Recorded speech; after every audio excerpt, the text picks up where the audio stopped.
G'day guys, welcome to Rumble's Fish Room. So I'm not sure what we're going to talk about in today's video. We're just going to go in the fish room and look for some inspiration.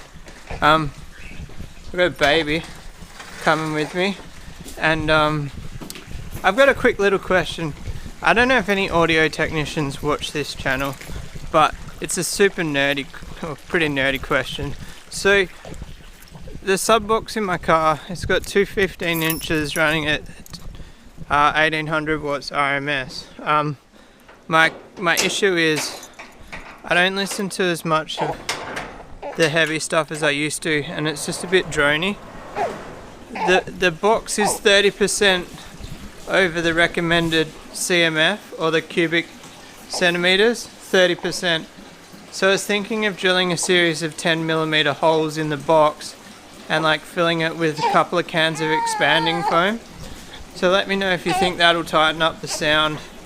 The other thing it will do is like get rid of flat surfaces for the rebound of the sound. If you know, you know. So I don't know what we're going to look at. I think, did I tell you guys the other day how like that foam took $100 off my power bill? Super stoked about that. I think I already did, but we need to cull those flower horns. They're starting to naturally thin out, but when it gets to that stage, you want to really cull before they thin out and like the good ones go missing.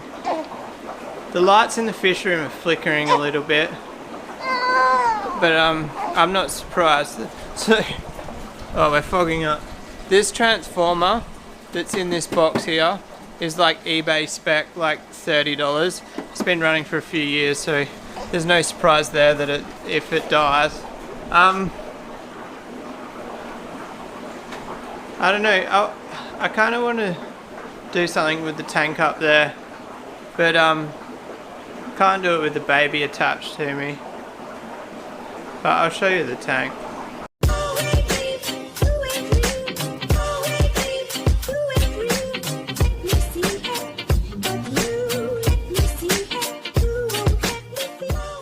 Alright guys, scrap that idea. We're not looking at that tank. Well, we can look at it at the end of the video maybe, but we're going to move some fish around. For anybody who doesn't know, I don't actually think I explained it on the channel. I've been quarantining a Polini cichlid. So I'm going to move the Polini into the Polini tank, and then I'm actually going to get a fish ready to sell, and I'll show you that in a minute. Alright, so baby on chest, climbing a ladder, standing over water, catching fish. Boom, look at that. They should call me the fish whisperer. Alright, so we'll try not drop this one on the ground. If you know, you know. But I've already put a cage in here. I'm not putting it straight with the group because you can see how beaten this one is here. They're definitely not friendly fish. So I kind of like, I almost dropped it already. So she can go in there. The plan is to try breed her with the big male in there, and the beauty of that is it's mixed bloodlines, and also she looks better quality than any of these ones. I don't know if she's got way more spots. I don't know if that's really something desired in Polini, but looks more aesthetically pleasing. Alright, so that girl's in there. Now, that tank there drains into this one here. So for this exercise, I need to put that hose like that, so that drains back into there. And then we need this net here, although the fish is probably too big for it. So you guys have seen this fish on the channel a long time ago. This is my Thai silk flower horn. So he had duck lip a couple of months ago. He's actually a really nice fish, and I think I explained it in a video the other day. The duck lip just disappeared by not feeding him for a while.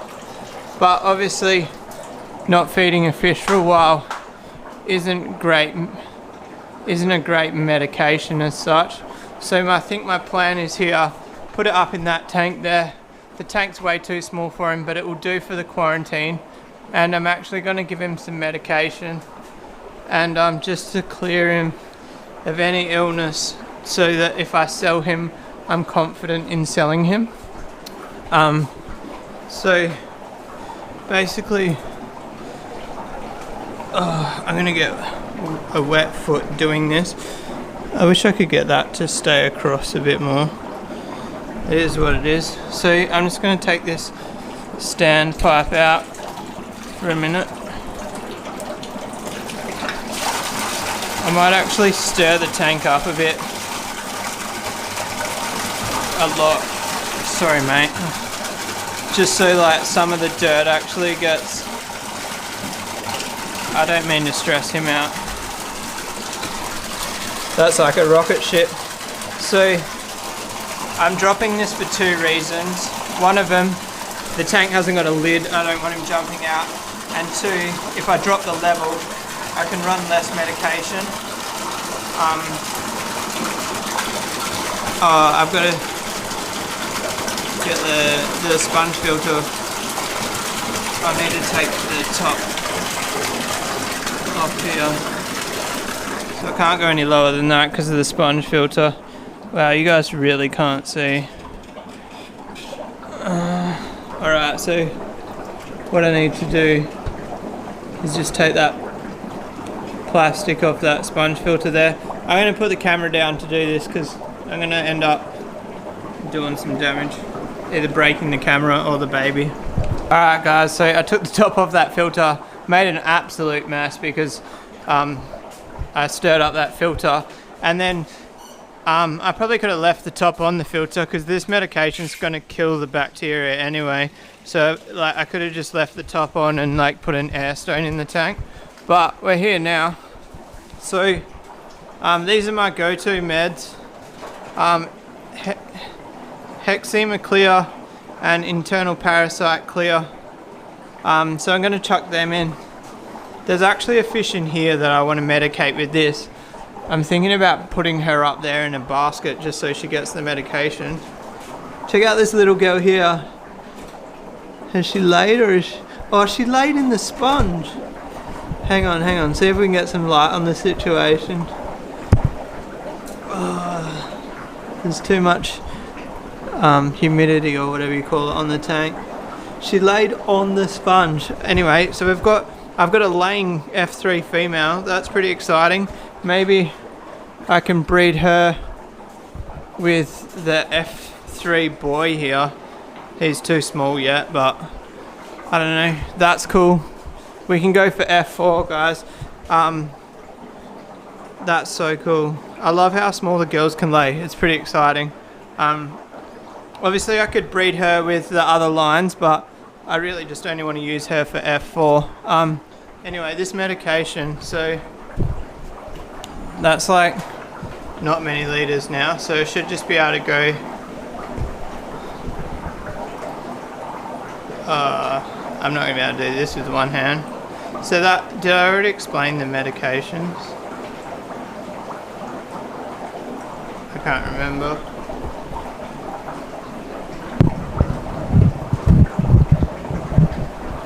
Alright, so we've got 1 spoon of Hexema Clear.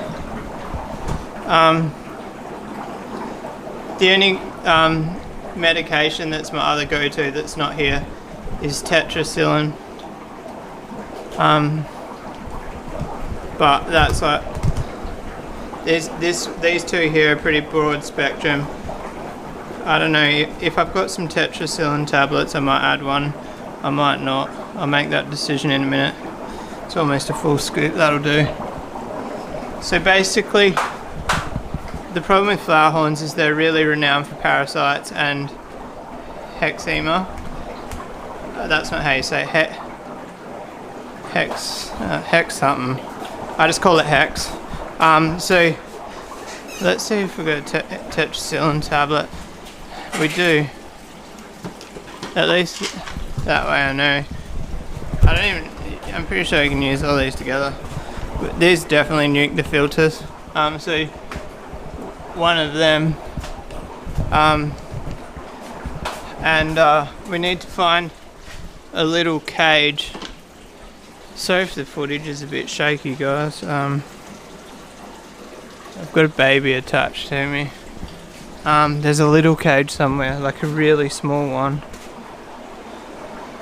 The only problem is he's gonna knock her out of that cage real easily. I need to find the little cage, and then I need to secure the little cage. Where is it? I can't bend over. There it is. I can see it.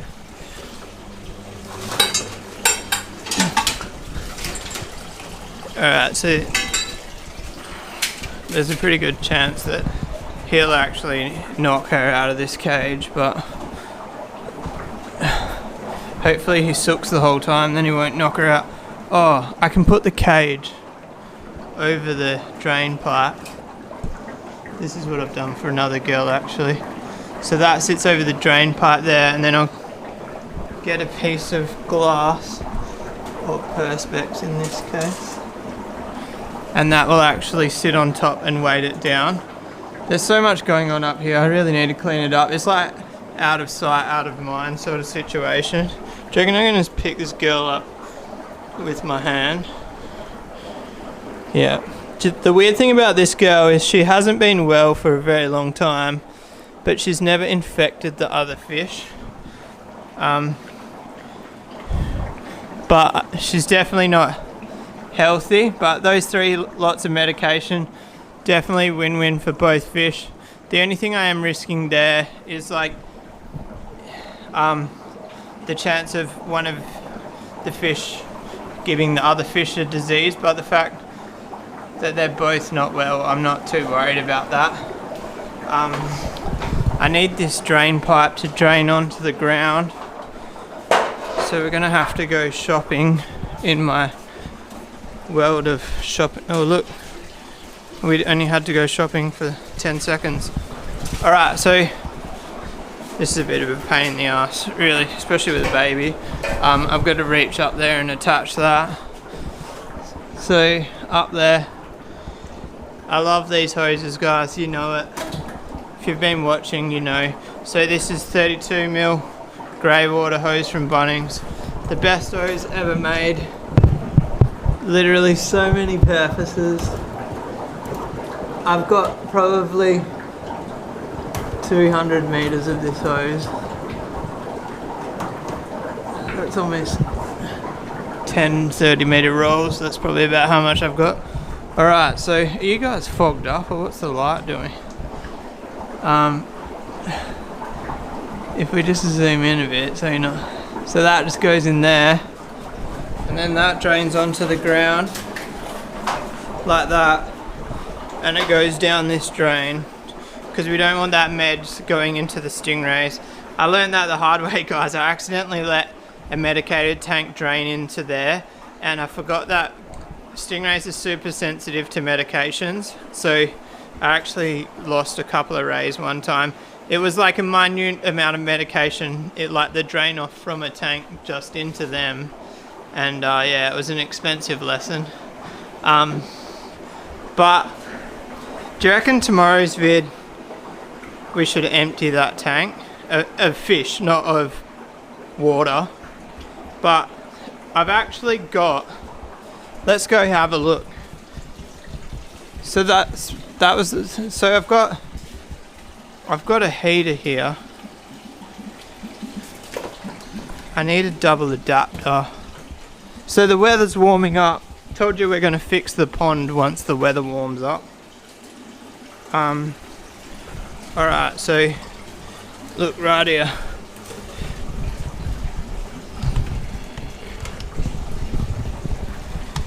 You guys aren't getting much of an angle there, but you can just imagine me unplugging a double adapter, and that's what I was doing for that past 10 seconds. Alright, so now we unplug this here. Put this double adapter here. Plug that back in. Plug this in. And then we've got a light up there. So we'll give that tank 24 hours to heat up. And then whatever temperature it is whatever temperature it is. The filter's gonna struggle just because there's no fish in it, and like it's gonna go from no bio load to lots of bio load. I wonder if like all the organic matter in the bottom has acted like load for the bacteria, or food for the bacteria. There was actually a couple of baby flower horns still cruising around in here. It's actually interesting to watch. I think I've shown you in a couple of videos, but so these guys here used to be in there and I moved them down, and a couple didn't make it just because I don't have the best eyesight in the world. That's what I'm putting it down to. And they actually survived winter in there without a heater, only the ambient heat of these two. And then this F2 batch, their heater was broken and they actually had no heat for I don't know how long. That tank's way colder than that tank. I wonder what temperature it is. It's gonna feel cold now that we're getting in summer. Oh yeah, I think that tank might be a little bit too warm if anything. What temperature is this tank? Who knows? Anyway, the two cooler ones are the same, and then what's this one like? Ooh, that one's really cold. Alright, well that works out alright. Flower horns need warmer water than Dimachromis anyway, so hopefully that's good. That feels like crisp. Hang on, a good way to tell this. This water here has got a chiller. That's 22. Why isn't the chiller on actually? That's colder than that tank there. What's going on? The tank with the chiller is warmer. Oh, I can't reach that with a baby attached to me. I think the chiller... Why is the tank with the chiller is warmer than the tank with the fish? Damn it. Oh. Let's have a... Oh. The baby's not... Alright, we'll set that to 18. It's alright, mate. What's wrong? What's wrong? Alright. Baby's not impressed. He was pretty quiet for a while there, surprisingly. He's all good now. Maybe I squashed his foot or something. Hope not. Alright, so the chiller was set to the wrong temperature. That's why that's wrong.